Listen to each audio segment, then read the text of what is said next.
right, I was seeing this family early in the morning.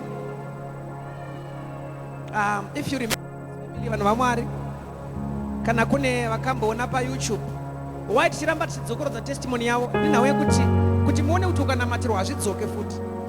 Because one day ukanamatirwa zvotoita here, munhu akafamba pa wheelchair akutofamba here. There are so many people here vari muno vamwe vachiti takastroke takadai right. Saka dzako nyaya dzinogoneka. If you remember this lady and baba vakauya ku Star FM, there was an interview yavaitwa naTildah, mwana wavo achirohwa nemambama. Mambama aidai chimborwa munhu ari padhuze nembama uno. Yo mbama yacho yatorohwa. Mwana rohwa mbama munomu. Yo zvadaro. Saka ndiye ega anongorohwa. Ndiye ega anongorohwa. Mumwe wake harohwe. Uyu kana ari padhuze naye kana pane chinhu chinokandwa chotema uyu. This is happening right now muno mustudio.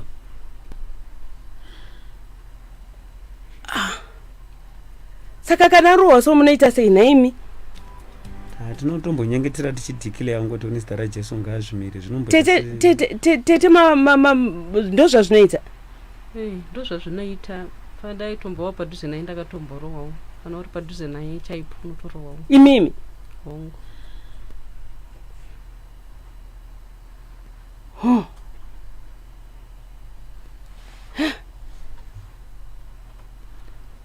Ndinambira yangu ndikutsanangura.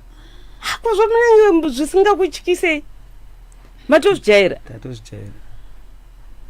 Tete bata muzukuru wenyu ko hazvizoye kunoko. Zvinongoita pari chete. Chero. Zvinongoita pari chete? Shame. Naisha chichaitika. Tete sai microphone pari enda apo tenzo. Chichaitika.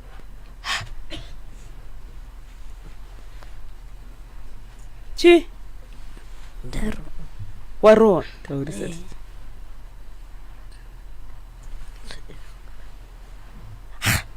Ende ndatonzwa kuti pa. Saka ndorohwa senge zvamamuchitaura izvi. Hongu.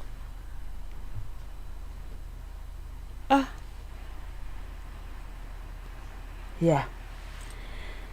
Taura yenyu baba tinzwe.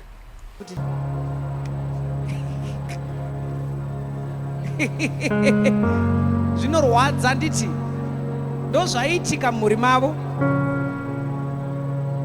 Listening? Thank you. Ndo zvaiitika mumhuri mavo vanhu vaMwari. Achirohwa nemambama asingaone mwana wavo. Mbama ikatorira mustudio. Pana akambonzwa nyaya iyoyo. Somuzaro wakambonzwa nyaya iyoyo. Natomcelebrity ka. Ndidambudziko. So vakauya vanhu vaMwari ndo mhuri yamuri kuona iyi. Vanoramba vachiuya kuchechi. Vakasunungurwa muno muVictorias. Umberera Jesu maoko ipapo chete. Alright mama. Kuna mwe munhu munyowana vanhu vanyowana vanoramba vachiuya every day kuchechi. Noti mungotsanangura dambudziko chete kuti chichaitika. Kapona muno. Hallelujah. Hallelujah. Amen. Ndoda kutenda munhu waMwari nenguva iyo yavandipa. Hallelujah. Ndikufara vanhu vaMwari. Ini ndakasunungurwa imo muno muchechi. Iwewo wauyawo nedambudziko rako rinongopera imo muno. Matombo aitema vanhu vaMwari. Saka rako diki diki ringatadzawo here kupedzwa nemunhu waMwari.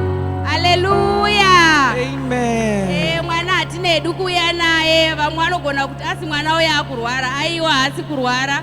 Akasara akachienda kuchikoro. Next week iyo tinenge tiinaye. Hallelujah. Amen. Ari kuita manamba ani kuchikoro manje mwana uyu? Vanhu vaMwari ndoda kutenda. Mwana yesu tichibva naye kuno kwanamatirwa nemunhu waMwari. Takaona sekuti mwana wedu asarira. Dai anga akanyora nezvidai ari form 1 asi takamudzosera mugrade 5 tichibva naye. Saka izvo zvava grade 6. Mametemu akanoshamisika, mwana ye anogona. Ndinoda kutendai munhu waMwari, rambai muchingomunamatirawo zvirambe zvakadaro. Hallelujah. Amen. Thank you so much mama and baba. vakauya nemwana wavo aibuda marasha mumaziso, aibuda maruva munzeve, matombo aingosumuka otanga kutongomutema. Kwaanobva hakuonekwe, anongosimuka matombo akuita sei, akutotema. Mhuri yakatambudzika vanhu vaMwari for some months, almost a year, vari muproblem yavo, but Jesu vakasangana navo. Family yacho inonzwa kufara zvisingaiti, havagoni vanhu ivavavo, vanenge vachingofara chete, havagoni nemufaro. Mwari ngakuitire zvakanaka family. God bless you so much. Thank you. Thank you. Thank you, Jesus.